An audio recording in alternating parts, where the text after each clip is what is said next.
കുട്ടികൾ പലപ്പോഴും മുത്തോ പയറോ എന്തെങ്കിലും എടുത്ത് മൂക്കിൽ വയ്ക്കാം.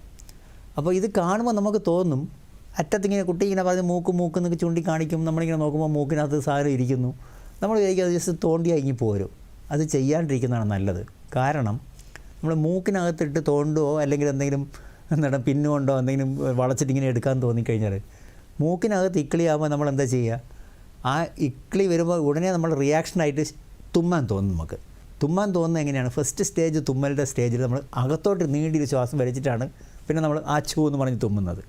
അപ്പോൾ അത് സംഭവിക്കുക. അങ്ങനെ ചെയ്യുമ്പോൾ എന്താ, ഈ ഇരുന്ന സാധനം ഇവിടെ നമ്മൾ കണ്ട് ഇത്ര ഈസി എന്ന് തോന്നിയത് ഒറ്റ ചാട്ടം അത് ശ്വാസനാളത്തിലെത്തും. പിന്നെ അത് എന്തായാലും ഡോക്ടറെ കയ്യിൽ ചെന്നേ പറ്റൂ.